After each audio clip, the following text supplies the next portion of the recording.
Hello guys, welcome again to our YouTube channel Jupiter classes. So guys, पिछली video में हमने physics chemistry पे MCQs किए हुए थे, तो अच्छा रिस्पांस रहा आप लोगों की तरफ से। तो आज जो मैं लेकर आया हूँ यहाँ पे फिजिक्स केमिस्ट्री और बायो के एमसीक्यूज़ लेकर आया हूँ, क्योंकि आपके पास जो फोर्थ क्लास का एग्ज़ाम है उसमें साइंस आपके पास जो है वो 20 मार्क्स की है। तो मैं यहाँ पे 20 क्वेश्चंस लेकर आया हुआ हूँ। तो गाइज़, आप पहले कोशिश कीजिएगा क्वेश्चंस का आंसर करने में, और अपने जो स्कोर किया होगा उसको कमेंट बॉक्स में ड्रॉप कर दीजिएगा। तो ऐसे क्या होगा गाइज़, आप खुद को एग्जामाइन कर रहे होंगे, तो आंसर मैं बाद में बता दूंगा, पहले आप पॉज करके खुद आंसर करने की कोशिश कीजिएगा। और एक बात और आपको बताना चाहूँगा, इसकी हमारी जो ऑफिशियल एंड्रॉयड ऐप है, हम वहाँ पे अपना स्टडी मटेरियल प्रोवाइड करते हैं, पीडीएफ वगैरह वीडियो जो भी होता है वहाँ पे प्रोवाइड करते हैं, सेक्शनल टेस्ट भी वहाँ पे प्रोवाइड करते हैं। तो अगर अभी तक आपने उस ऐप को डाउनलोड नहीं किया हुआ है तो डिस्क्रिप्शन बॉक्स में लिंक गिवन है, आप वहाँ से जाकर उसको डाउनलोड कर सकते हो।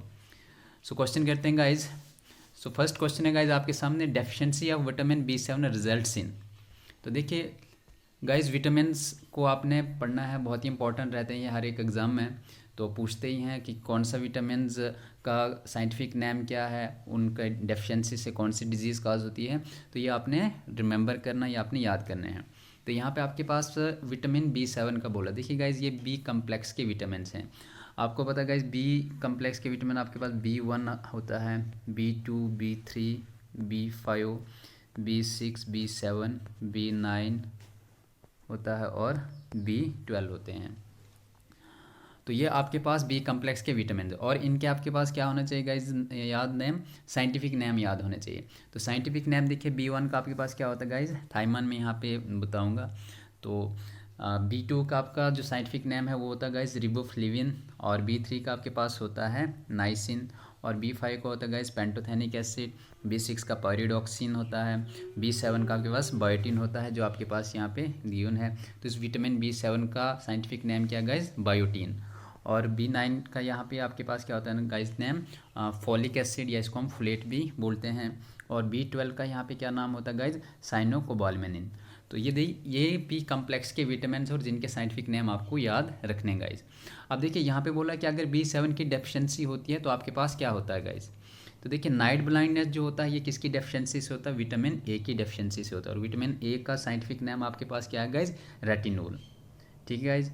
और यहाँ पे यार आपके पास गाइज बी ऑप्शन में रिकेट्स। देखिए रिकेट्स जो होते हैं ये किसकी डेफिशिएंसी से होते हैं, विटामिन डी की डेफिशिएंसी से होते हैं। जो हमारी बॉन्ड्स होती हैं तो उनमें जब विटामिन डी की डेफिशिएंसी होती है तो हमें रिकेट्स होती हैं। तो देखिए गाइज, विटामिन डी का आपके पास जो है साइंटिफिक नेम क्या आता है गाइज, कैल्सीफ्रोल। ठीक है गाइज, इनकी डेफिशिएंसी को भी याद रखना, डेफिशिएंसी से कौन सी डिजीज़ काज होती है और इनका साइंटिफिक नेम क्या है। उसके बाद है गाइज ऑप्शन सी स्कर्वी। तो देखिए स्कर्वी किसकी डेफिशिएंसी से होता है, विटामिन सी की डेफिशिएंसी से होता है। और विटामिन सी का साइंटिफिक नेम आपके पास क्या है गाइज, एस्कॉर्बिक एसिड। ठीक है गाइज। उसके बाद है गाइज आपके पास hair fall. So last option आपके पास बचता है, तो this is the right answer for this particular question. So vitamin B7 की डेफिशिएंसी से आपके पास क्या होता है, जो हेयर फॉल होता है वो अकर होता है विटामिन B7 की डेफिशिएंसी से। So move to the next question guys, digestion of food is completed in the. तो देखिए हम जो खाना खाते हैं उसकी कंप्लीट डाइजेशन हमारे पास कहाँ पे होती है। Option A small intestine, large intestine, या लीवर। तो इसका राइट ऑप्शन गाइज आपके पास क्या जाएगा, स्मॉल इंटेस्टाइन। तो देखिए हमारे पास फैट्स जो होते हैं गाइज वो हमारे जो होते हैं लार्ज इंटेस्टाइन में भी उतने अब्जॉर्ब नहीं होते हैं। तो जो फैट्स होते हैं वो कहाँ पे जाके कंप्लीट डाइजेस्ट होते हैं गाइज, स्मॉल इंटेस्टाइन में। तो बाकी जो हमारे पास कार्बोहाइड्रेट्स होते हैं, जो प्रोटीन्स वगैरह होते हैं, वो हमारे स्टोमक में या हमारी जो लार्ज इंटेस्टाइन होती हैं वहाँ तक ये डाइजेस्ट हो जाते हैं। लेकिन फैट्स जो होते हैं इनको टाइम लगता है, और फैट्स को डाइजेस्ट करने के लिए हमारे पास एक एंजाइम होता है जिस एंजाइम का नाम होता है गाइस लाइपेज। तो स्मॉल इंटेस्टाइन में हमारे पास डाइजेशन कंप्लीट होती है गाइस। नेक्स्ट क्वेश्चन है गाइस आपके सामने, proper formation of teeth is essential. तो देखिए हमारे जो टीथ की फॉर्मेशन होती है उसमें सबसे ज़्यादा ज़रूरी क्या होता है। तो पहला ऑप्शन है गाइज आपके पास आयोडीन। तो देखिए आयोडीन आपके पास जो होता है ये थायराइड ग्लैंड जो होते हैं वहाँ पे थायराइड हार्मोन्स को सिक्रीट करता है, और उनका जो सिंथेसिस होता है वो करता है आयोडीन। तो उसके बाद नेक्स्ट ऑप्शन आ जाता है गाइस कॉपर। तो देखिए कॉपर जो है इसका मेन रोल क्या रहता है, ये हमारे जो बोन्स होते हैं या जो हमारी हेल्थ होती है उसको प्रमोट करता है और हमारे नर्वस सिस्टम को प्रॉपर वर्क करने में हेल्प करता है। उसके बाद है गाइस फ्लोरीन। तो देखिए fluorine is the right answer for this particular question. तो ये हमारे टीथ की फॉर्मेशन करता है। उसके बाद है गाइस आयरन। तो आयरन हमारे पास एक मिनरल है जो किसके लिए एसेंशियल रहता है, जो ग्रोथ और डेवलपमेंट के लिए ये बहुत ज़्यादा ज़रूरी रहता है। और हमारी बॉडी जो होती है इस आयरन को यूज़ करके हीमोग्लोबिन बनाती है। और हमारे जो रेड ब्लड सेल्स में प्रोटीन होते हैं वो इस ऑक्सीजन को कैरी करते हैं हमारे लंग्स से और हमारी बॉडी के हर एक पार्ट तक पहुंचाते हैं। तो ये किसका काम होता है गाइज, हीमोग्लोबिन का। और हीमोग्लोबिन को कौन बनाता है, आयरन फॉर्म करते हैं। सो the right answer for this question is fluorine. Next question करते हैं guys, deficiency of dash dash causes loss of appetite and poor growth. अब देखिए हमारे पास जो डेफिशिएंसी होती है किस एक मिनरल की या किस एक एलिमेंट की होती है, जिससे हमारे पास होती है पुअर ग्रोथ होती है, ग्रोथ नहीं हो पाती है हमारी अच्छे से, और जो एपेटाइट होती है हमें भूख लगना बंद हो जाती है। तो इसका राइट आंसर आपके पास क्या है गाइज, जिंक। तो जिंक हमारे पास बॉडी में एक ऐसा एलिमेंट होता है जिससे हमारी भूख जो होती है बंद हो जाती है और इसमें पुअर ग्रोथ होती है, यानी हमारी ग्रोथ भी अच्छे से नहीं हो पाती है। तो आयोडीन और कॉपर का मैंने आपको बता दिया गाइस। सो नेक्स्ट क्वेश्चन करते हैं, mitochondria contain their own supply of. तो देखिए माइटोकॉन्ड्रिया आपके पास क्या होता है गाइस, ये powerhouse of the cell होता है। तो powerhouse of the cell इसलिए होता है कि जितने भी जो रिक्वायरमेंट्स होती है एनर्जी की एक सेल को, तो वो कौन प्रोवाइड करता है, माइटोकॉन्ड्रिया प्रोवाइड करता है। तो इसलिए इसको हम क्या बोलते हैं, powerhouse of the cell. और ये एनर्जी को स्टोर करता है in the form of ATP, adenosine triphosphate. ठीक है गाइज। और यहाँ पे जो है तो माइटोकॉन्ड्रिया जो होता है इसमें अपना क्या होता है, DNA होता है गाइज। ठीक है, तो mitochondria contain their own supply of DNA। तो DNA की फुल फॉर्म क्या होती है guys, deoxyribonucleic nucleic acid. So next question करते हैं guys, the device use to measure movement of the heart is. तो देखिए ऐसी कौन सी डिवाइस है जो हमारे हार्ट की मूवमेंट को मेजर करती है। देखिए ऑप्शन ए है कार्डियोग्राफ। तो देखिए कार्डियो का मतलब क्या होता है गाइज, आपके पास हार्ट होता है, और ग्राफ का मतलब क्या हो गया गाइज, आपके पास मूवमेंट की मेजरमेंट। तो कार्डियोग्राफ आपके पास एक ऐसी डिवाइस है जो हमारे हार्ट के मूवमेंट को मेज़र करती है। तो सिस्मोग्राफ आपको पता गाइज, जो हमारे पास अर्थक्वेक आते हैं उनकी इंटेंसिटी मैग्नीट्यूड को मेजर करने के लिए हम सिस्मोग्राफ डिवाइस का यूज़ करते हैं। हाइड्रोमीटर आपके पास वाटर, क्योंकि हाइड्रो का मतलब आपके वाटर होता है, मीटर का मतलब जो उसको मेज़र करता है। तो हाइग्रोमीटर आपके पास क्या आ जाता है गाइज, जो ह्यूमिडिटी को मेज़र करता है। सो नेक्स्ट क्वेश्चन करते हैं guys, what is the scientific name of vitamin के। तो देखिए गाइज विटामिन के का आपके पास साइंटिफिक नेम क्या है। तो मैंने पीछे ही आपको ये सारे विटामिन के नाम बताए हुए थे, तो इस क्वेश्चन को आप खुद बताएंगे गाइज कि विटामिन के का जो है साइंटिफिक नेम क्या है। तो ऑप्शन ए है टोकोफिरोल। तो टोकोफिरोल का साइंटिफिक नेम आपके पास क्या होता है गाइज, विटामिन के, सॉरी गाइज विटामिन ई। तो टोकोफिरोल का आपके पास यहाँ पे क्या नेम है गाइज, विटामिन ई। और कैल्सीफ्रोल जो है वो किस विटामिन का नेम है गाइज, विटामिन डी का। और यहाँ पे फ्लियोक्विनाइन। तो फ्लियोक्विनाइन जो होता है ये साइंटिफिक नेम है आपके पास विटामिन के का। So the right answer for this question is C option, फ्लियोक्विनाइन। और फोलिक एसिड जो है वो किस विटामिन का नाम है गाइज आपके पास, B9, जो बी कम्प्लेक्स विटामिन है। तो B9 का जो साइंटिफिक नेम आपके पास वो क्या है गाइज, फोलिक एसिड। देखिए फोलिक एसिड का मतलब क्या होता है, इसमें आयरन प्रेजेंट होता है। ठीक है गाइज।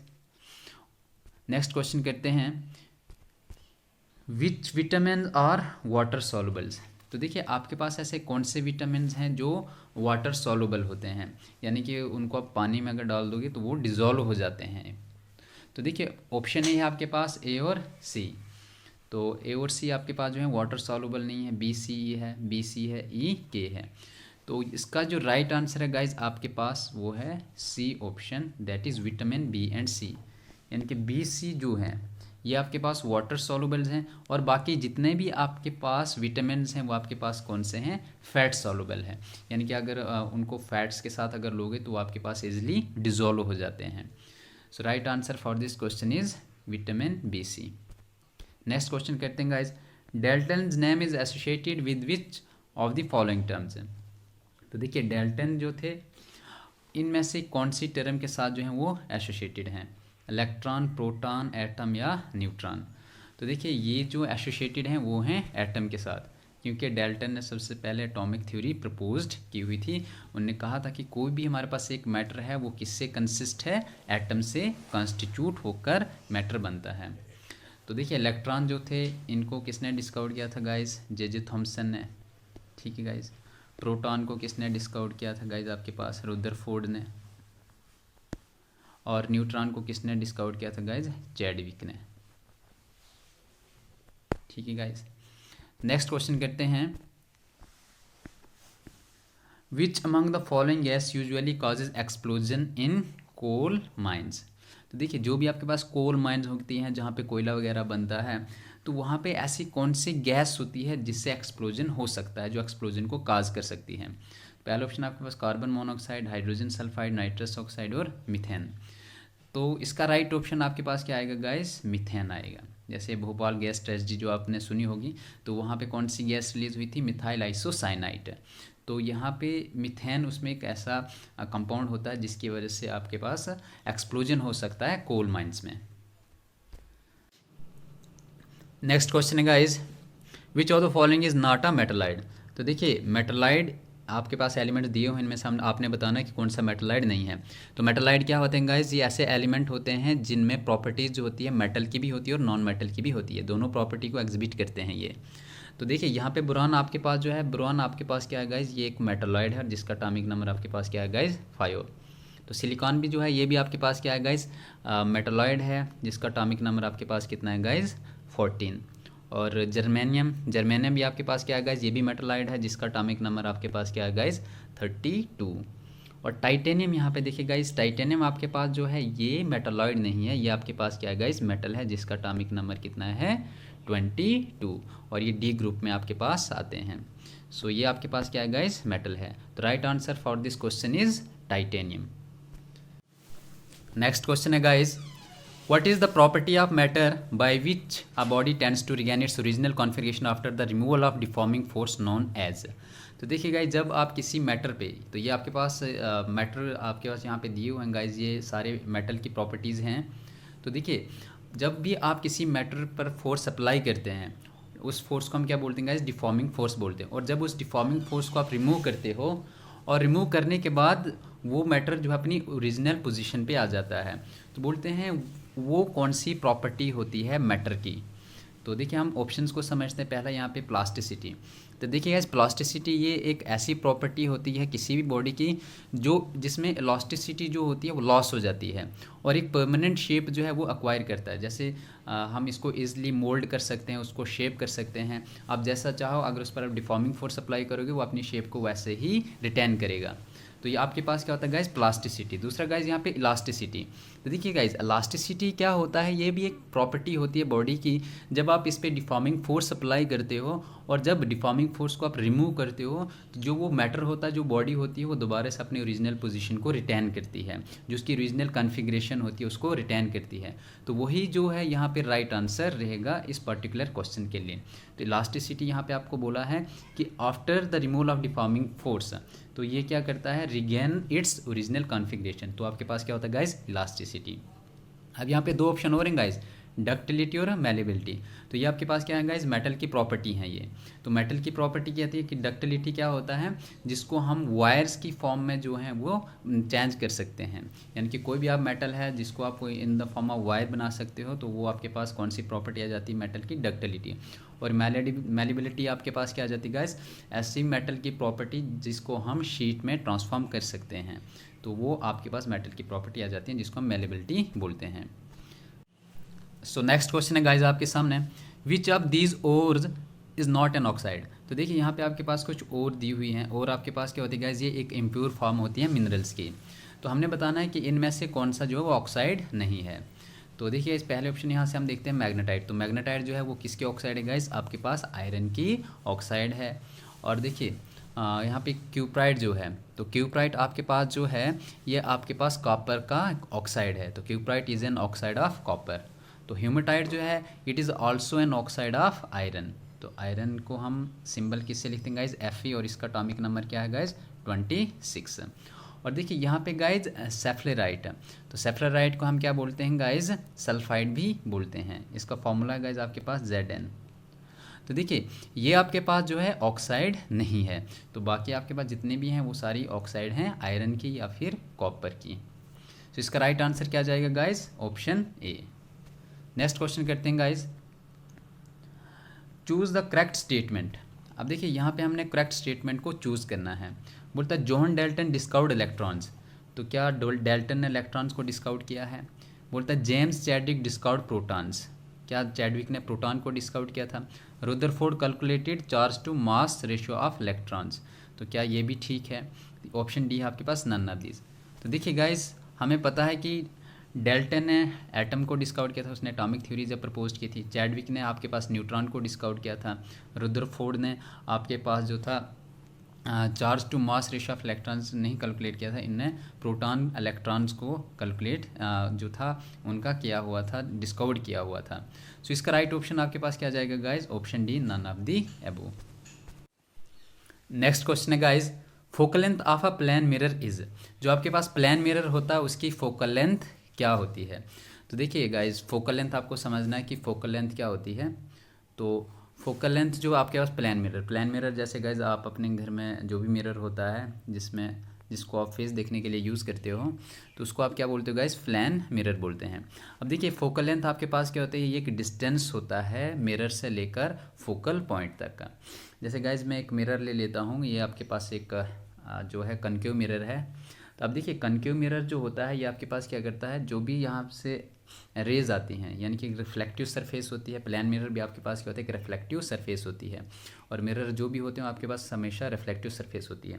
तो ये आपके पास क्या है गाइस, कनकेव मिरर। तो देखिए कनकेव मिरर जो होते हैं इनकी जो आउटर साइड होती है वो पॉलिश्ड होती है, और इनर साइड जो होती है वो रिफ्लेक्टिव होती है।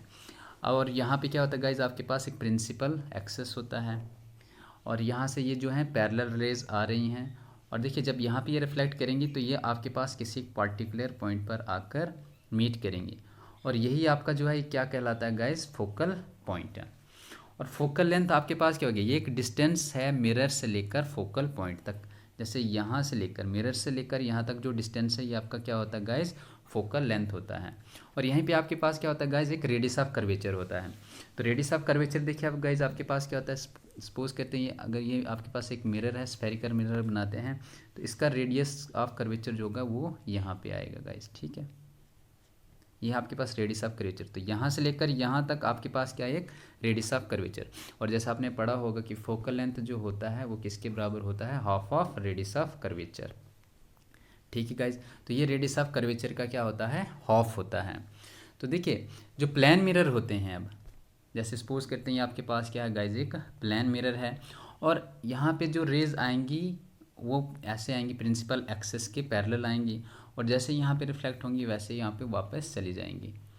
और इनका जो फोकल लेंथ होगी तो वो कहाँ पे होगी सर गाइस, वो हमें कहीं पे मिलेगी नहीं, क्योंकि फोकल लेंथ आपके पास क्या होती है, जो हमारे पास डिस्टेंस होता है मिरर से लेकर फोकल पॉइंट तक, तो फोकल पॉइंट इसका हमें इन्फिनिटी तक मिलेगा, और इसकी फोकल लेंथ भी आप हमारे पास क्या होगी, इन्फिनिटी होगी।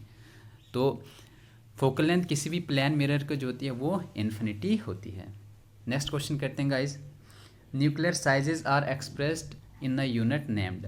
तो जो हमारे पास न्यूक्लियर साइज होते हैं उनको हम किस यूनिट में एक्सप्रेस करते हैं। ऑप्शन है गाइस पहला आपका फर्मी, एंगस्ट्रॉम, न्यूटन और टेस्ला।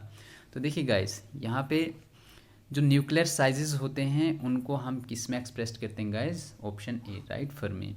तो फर्मी जो था ये एक साइंटिस्ट भी थे जिन्होंने न्यूक्लियर साइज का यूनिट दिया हुआ था। और देखिए ये इसकी जो यूनिट होता है ये किसके बराबर होता है, 10⁻⁻15 के बराबर होता है। तो ये आपके पास क्या आ जाता है गाइस, न्यूक्लियर साइजेस का जो यूनिट है वो आ जाता है फर्मी। तो 1 फर्मी किसके बराबर होता है गाइस, 10⁻⁻15 मीटर के बराबर होता है। तो यहाँ पे दूसरा ऑप्शन गाइस एंगस्ट्रॉम। तो देखिए एंगस्ट्रॉम जो होता है ये हमारे पास जो वेव लेंथ होती है उनको कैलकुलेट करता है, उनकी लेंथ को कैलकुलेट करता है। तो 1 एंगस्ट्रॉम जो होता है वो आपके पास किसके बराबर होता है गाइस, 10⁻⁻10 मीटर के बराबर होता है। सो न्यूटन यहाँ पे किसका यूनिट है गाइस, फोर्स का। और टेस्ला यहाँ पे किसका यूनिट है गाइस, मैग्नेटिक इंडक्शन या मैग्नेटिक फ्लक्स जिसको हम बोलते हैं। तो राइट आंसर इसका क्या आ जाएगा गाइज आपके पास? फर्मी। सो नेक्स्ट क्वेश्चन करते हैं guys, which of the following is not a vector quantity. देखिए स्पीड है, वेलोसिटी, टॉर्क और डिस्प्लेसमेंट है। तो देखिए वेक्टर क्वांटिटी और स्केलर क्वांटिटी कौन सी होती है? वेक्टर क्वांटिटी वो होती हैं जिनका मैग्नीट्यूड भी होता है और डायरेक्शन भी होती है, और स्केलर क्वांटिटी वो होती हैं जिनके आपके पास सिर्फ मैग्नीट्यूड होता है बट डायरेक्शन का कोई पता नहीं होता है। तो यहाँ पे वेक्टर क्वांटिटी कौन सी नहीं है? मीन्स आपके पास स्केलर क्वांटिटी कौन सी? जो वेक्टर क्वांटिटी नहीं होती वो स्केलर क्वांटिटी होती है। तो स्पीड आपके पास यहाँ पे क्या है? स्केलर क्वांटिटी है। बाकी वेलोसिटी, टॉर्क, डिस्प्लेसमेंट ये सारे आपके पास कौन सी क्वांटिटी हैं? वेक्टर क्वांटिटी हैं। नेक्स्ट क्वेश्चन करते हैं guys, an air bubble in water will act like a. तो देखिए आपके पास जो एक एयर बबल होता है वाटर में, तो सपोज करते हैं आपके पास वो बबल इस तरह से होगा, ठीक है। ये आपके पास एक वाटर है और यहाँ पे इन्होंने बोला कि वो किसकी तरह एक्ट करता है, कन्वेक्स लेंस, कन्वेक्स मिरर या कनकेव लेंस। तो देखिए आपके पास एयर बबल जो होता है ये ट्रांसपेरेंट होता है, मीन्स ये आपके पास मिरर नहीं हो सकता है। मिरर आपके पास रिफ्लेक्टिव सरफेस होती है। अब देखिए कन्वेक्स लेंस और कनकेव लेंस आपके पास ट्रांसपेरेंट होते हैं, रिफ्लेक्टिव सरफेस वाले होते हैं। तो जैसे यहाँ पे जो होगा वो किसकी तरह एक्ट करेगा। तो देखिए कन्वेक्स लेंस, सपोज करते हैं यहाँ से कोई एक रे आ रही है और यहाँ पे जो होगी ये आपके पास सरफेस जो है, देखिए ये ट्रांसपेरेंट सरफेस है, तो ये आपके पास कौन सी सरफेस बन रही है? कनकेव सरफेस बन रही है। तो यहाँ पे लाइट जो होगी वो क्या होगी? इस तरह से पास होगी। तो जो भी आपके पास कनकेव लेंस होते हैं वो आपके पास डाइवर्जिंग होते हैं। तो यहाँ से लाइट आपकी क्या हो जाएगी गाइस? डाइवर्ज हो रही है, और डाइवर्ज जो होते हैं वो कौन करते हैं? आपके पास कनकेव लेंस कहते हैं। तो यहाँ पे एयर बबल जो वाटर में क्या एक्ट करेगा guys? Concave lens. Next question करते हैं guys, which of the following is not the unit of time. तो यहाँ पे टाइम का आपके पास कौन सा यूनिट नहीं है? तो ऑप्शन ए है गाइज आपके पास पैरालैक्टिक सेकंड। तो देखिए ये आपके पास क्या होते हैं गाइज, एक पार्सिक यूनिट होता है जो लार्ज डिस्टेंसेस को मेजर करता है, ठीक है। ये एस्ट्रोनॉमर्स यूज़ करते हैं, यानी कि आउटसाइड द सोलर सिस्टम इसको मेजर करते हैं। तो आपको पता होगा गाइज कि एक पार्सक जो होता है, यानी कि पैरालैक्टिक सेकंड्स को हम क्या बोलते हैं? पार्सक बोलते हैं। पैरालैक्टिक का PAR और सेकंड का SEC, तो आपके पास बनता है पार्सक का। तो ये आपके पास किसके बराबर होता है? यानी कि जो हमारी अर्थ से लेकर सन तक जो है डिस्टेंस है, यानी कि जो अर्थ का सेंटर है वहाँ से लेकर सन तक जो डिस्टेंस है वो 1 पार्सक के बराबर रखा हुआ है। सो हमें यहाँ पे बताना है कि कौन सा ऐसा यूनिट जो है टाइम का नहीं है। तो ये तो डिस्टेंस का यूनिट आ गया, तो it mean this is the, ये भी आपके पास एक राइट आंसर हो सकता है। लेकिन नीचे आप देखते हैं, अब देखिए यहाँ पे सेकंड्स है तो सेकंड पे ये नहीं जाएगा कि टाइम का ही यूनिट आएगा, ये आपको कंफ्यूज कर सकता है। तो ये आपके पास किसका यूनिट है? डिस्टेंस का यूनिट है। अब देखिए माइक्रो सेकंड, तो माइक्रो सेकंड जो हैं ये आपके पास जो है राइट आंसर है। ये भी आपके पास जो है यूनिट, टाइम का एक यूनिट है। लीप ईयर, तो लीप ईयर भी जो है आपके पास, ये भी आपके पास क्या है गाइज? एक टाइम का यूनिट है। तो लीप ईयर जो आपके पास होते हैं कितने डेज़ के होते हैं? 360 डेज़ के होते हैं। और सोलर डे, तो सोलर डे आपके पास कितने डेज़ के होते हैं गाइज? 365 डेज़ के होते हैं, जिसमें 5 आवर्स आपके पास होते हैं और कुछ 36 मिनट्स भी होते हैं, ठीक है गाइज। 48 मिनट्स, 5 आवर्स 48 मिनट, तो ये आपके पास सोलर डे होते हैं। तो लीप ईयर 4 साल के बाद आ जाता है गाइज। तो वो 4 साल के बाद कैसे आता है? जैसे यहाँ पे देखिएगा 365 डेज़ हैं, तो यहाँ पे आपके पास 5 आवर्स जो हैं वो एक्स्ट्रा आ रहे हैं और 48 मिनट्स जो हैं ये भी एक्स्ट्रा आ रहे हैं। तो अगर 4 साल, एक साल में 5 और एक्स्ट्रा आ रहे हैं और 48 मिनट्स, जब 5 और 0.4 को आप मल्टीप्लाई करेंगे किससे? 4 साल से, 4 साल के बाद, तो वो लगभग आपके पास 23 या 24 आवर्स के आसपास बनता है, जो 4 साल के बाद आपके पास एक लीप ईयर में इंक्लूड होता है, ठीक है। तो ये एक्स्ट्रा जो 5 आवर्स होते हैं इनकी वजह से आपके पास 4 साल के बाद एक दिन बन जाता है। तो ये तीनों आपके पास जो हैं ये टाइम के यूनिट हैं, और ये जो है आपके पास डिस्टेंस का यूनिट है, ठीक है, पार्सक का। तो यही आपके पास राइट आंसर आ जाएगा, क्योंकि आपने बताना है कि टाइम का यूनिट कौन सा नहीं है। नेक्स्ट क्वेश्चन करते हैं guys, and the last question of the day, the speed of light will be minimum while passing through. तो देखिए आपके पास जो लाइट होती है उसकी स्पीड कम कब होगी? यानी कि अगर हमारे पास कोई भी मीडियम है, अगर इन 4 मीडियम में से अगर हमारे पास लाइट पास करेगी तो सबसे ज़्यादा स्पीड कम किस में होगी? तो देखिए वाटर है, वैक्यूम है, एयर है और ग्लास है। तो हमें पता है वैक्यूम और एयर, वैक्यूम आपके पास वो होते हैं जो जिसमें कोई ओपेक नहीं होता, ऑब्स्टेकल्स नहीं होते हैं, तो यहाँ पे भी ज़्यादा हो सकती है, एयर में भी ज़्यादा हो सकती है। बचते हैं यहाँ पे आपके पास दो ऑप्शन, वाटर एंड ग्लास। तो देखिए वाटर और ग्लास में हमने देखना है कि ज़्यादा डेंसिटी किसकी है, ज़्यादा डेंस कौन है। तो ग्लास जो है वो वाटर के कंपेयर में ज़्यादा डेंस है। तो अगर हम ग्लास की डेंसिटी देखें तो वो लगभग 2 ग्राम पर सेंटीमीटर क्यूब होता है, और वाटर के अगर हम देखें तो ये लगभग 1 ग्राम पर सेंटीमीटर क्यूब होता है। तो ग्लास की डेंसिटी ज़्यादा है, इट मीन्स जो स्पीड ऑफ लाइट होगी वो कम किस में होगी, ग्लास में होगी। So this is the right answer for this particular question. तो गाइज़ ये थे आज के हमारे top 20 MCQs on life science.